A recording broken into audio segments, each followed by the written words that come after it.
also running scans against the dark web. So we won't get, it's probably out of scope to get too much into what dark web is, but it's basically, it's a private network that's out on the internet that you need a special tunnel to access. And the purpose of this is it's all very much off the grid. There's usually a lot of illegal activity going on in the dark web.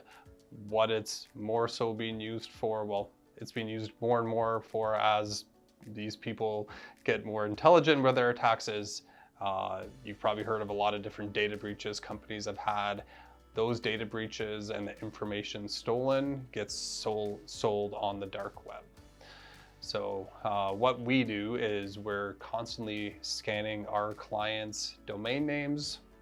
So we'll scan skycomp.ca in the dark web and see if there's any hits against it. So we can find, it kind of varies depending on the source, but we could find if Amazon had some sort of breach and your password was stolen, we could potentially see it was breached. When it was breached, your email address is on a list on the dark web, including your password, which was password $123. We can go back to you and bring this up with you and make sure you change all your passwords and you're using good, secure passwords. And that password also isn't used for any other service that you might have, because it is just basically readily available to people out on the dark web.